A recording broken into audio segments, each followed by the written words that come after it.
Selamat datang kembali di channel Ray Konoha. Kemarin lalu ada yang DM gue di Instagram. Pertanyaannya kira-kira seperti ini. Bang, apakah agama itu mempengaruhi investor suatu bangsa? Baik luar negeri maupun dalam negeri? Well, menurut saya ya, ini adalah pertanyaan yang sangat cerdas sekali ya. Ini tidak hanya pertanyaan, tapi ini mempengaruhi pola pikir suatu bangsa. Kalau kita bisa menjawab pertanyaan ini mempengaruhi pola pikir suatu bangsa. Menurut saya pribadi ya, agama itu sangat mempengaruhi investor suatu bangsa. Contoh misalnya, kenapa orang berlomba-lomba invest ke Vietnam, ke China dan lain sebagainya? Apa alasannya? Apakah ini faktor daripada agama? Ada faktornya, tapi tidak hanya agama yang mempengaruhi ya. Ada faktor lain juga ya. Salah satu faktor yang mempengaruhi itu adalah agama. Apa contohnya? Jadi gini contohnya bro. Jadi jangan emosi dulu ya. Jangan nuduh gua anti agama dulu ya. Dengarkan dulu ya. Slow dulu, slow. Santai ya. Jadi gini. Kalau misalnya nih contoh di suatu negara itu ada ormas keagamaan. Mereka semena-mena misalnya. Contoh misalnya di bulan puasa mereka sweeping warung misalnya. Dan viral misalnya seperti yang ada di Garut kemarin itu viral kan, ada ormas tertentu sweeping warung dan videonya viral ke seluruh Indonesia. Nah, bagaimana tanggapan investor kalau melihat video ini? Ya mereka takut lah, ngapain kita investor ke Indonesia, wong ormasnya seperti itu, patenteng. Jadi ini mempengaruhi ya. Nah, kemudian kalau kita melihat dari sudut pandang ormas itu sendiri, kenapa ormas ini berani-berani patenteng gitu, sweeping warung? Apa alasannya? Karena mereka merasa dilindungi oleh agama. Ya, jadi persepsi ormas-ormas ini berpikir bahwa kita akan dilindungi agama kok, karena kita apa? Karena kita menggunakan atribut agama. Saat sweeping juga mereka melakukan atribut agama. Kenapa mereka berpikir bahwa mereka dilindungi? Karena apa? Karena warga Konoha itu sangat-sangat religius. Jadi warga Konoha itu tidak mungkin berani ya, kecuali yang berwajib ya, kecuali bupati misalnya, protes terhadap orang-orang seperti ini. Nggak ada yang berani.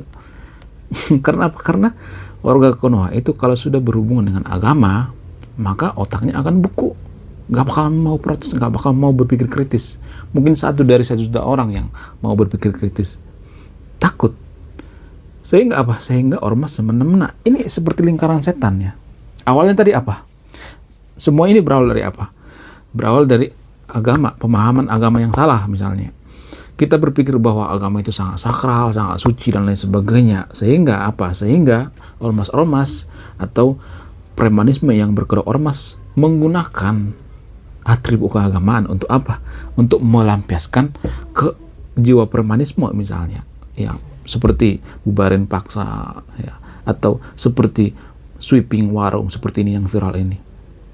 Karena mereka berpikir kita akan dilindungi kok. Ya, dan ini yang ditakuti oleh para investor. Kenapa para investor takut? Ya, kalau misalnya saya bangun pabrik ya di Indonesia, maka saya juga akan di sweeping. Pabrik saya akan di sweeping. Ini akan mengganggu apa? Ini akan mengganggu efisiensi kerja. Kalau misalnya ormasnya malak misalnya, ada ormas keagamaan misalnya, malak pabrik misalnya. Terus kalau kita protes, nggak ada yang berani ngelawan misalnya. Kita layangkan surat gugatan ke yang berwajib tidak berani menindak. Maka investor pada kabur kan, baik di dalam negeri maupun di luar negeri.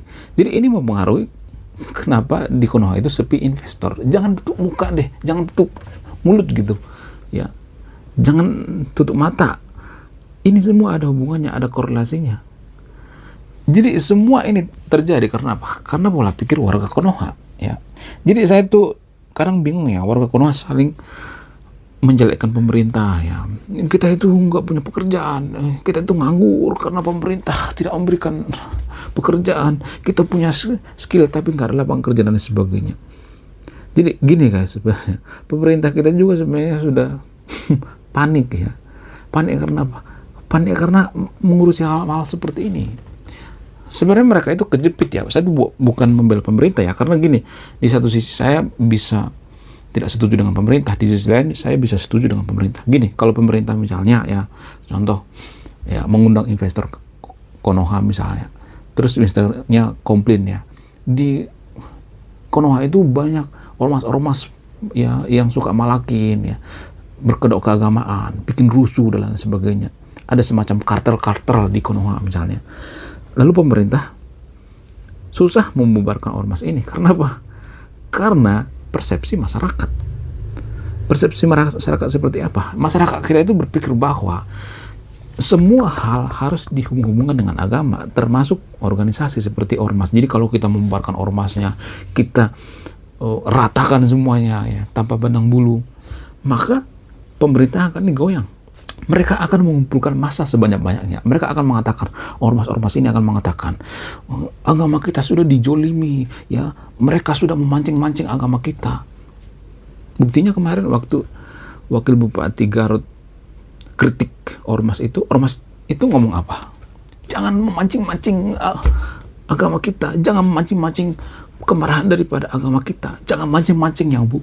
Sehingga Bu Bupatinya marah-marah dengan tegas ya.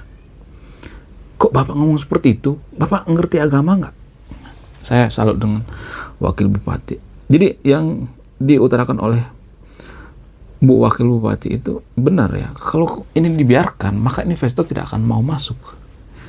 Ada istilah iklim investor. Jadi kenapa investor kabur ke Vietnam? Apa alasannya? Selain karena faktor agama juga ya. Karena pemahaman dalam beragama di Konoha itu, ya kita itu nggak mau ngelawan ormasnya. Kalau misalnya ormasnya berkedok agama, nggak mau. Karena apa? Karena kita berpikir kalau melawan ormasnya itu bukan melawan kejahatan, tapi apa? Melawan agama. Ini persepsi masyarakat. Jadi kalau persepsi masyarakat kita itu seperti itu terus, ya nggak bakal maju-maju. Makanya kita harus belajar tentang edukasi. Ini kan edukasi. Ya, menurut saya pemahaman agama yang salah itu bisa berdampak pada kemajuan suatu bangsa. Ini kan pemahaman agama yang salah ya. Kalau misalnya ormas nih, ya geruduk warung misalnya, atau mempersekusi misalnya, atau sweeping sembarangan misalnya. Mereka itu kan menggunakan atribut agama. Bayangkan, mereka menggunakan atribut agama lagi puasa. Mereka juga sudah batal puasa itu. Ya, marah-marah. Dengan cara santun kan bisa. Ya, dengan cara-cara yang humanis kan bisa. Jangan menggunakan kekerasan. Viral kan jadinya. Gimana mau masuk investor coba? Jadi warga Konoha sering ngata-ngatain, oh pemerintah jolim, pemerintah segala macam, nggak sediain lapangan kerja.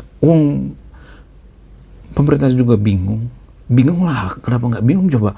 Kalau misalnya bawa investor ke sini, terus kelakuan warganya seperti itu ya, pola pikir warganya seperti itu, ya nggak bakal ada yang mau masuk loh. Saya sendiri berpikir 2 kali. Ya. Saya juga sangat susah menemukan orang jujur di Konoha ya. Karena apa? Karena saya sudah terbiasa rekrut karyawan. Saya sangat susah menemukan orang yang jujur di Konoha. Jujur ya. Ini bukan isapan jempol semata ya. Beneran.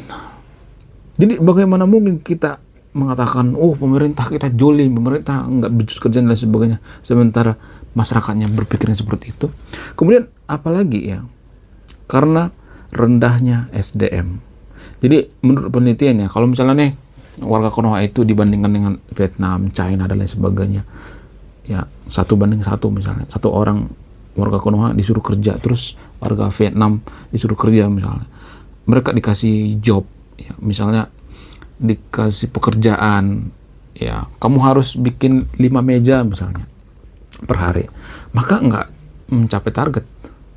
Biasanya seperti itu ya, kurang lebih seperti itu. Nggak semuanya tapi rata-rata seperti itu kalau dibandingkan. Sementara Vietnam bisa sampai 10 meja per hari, sampai 8 meja per hari.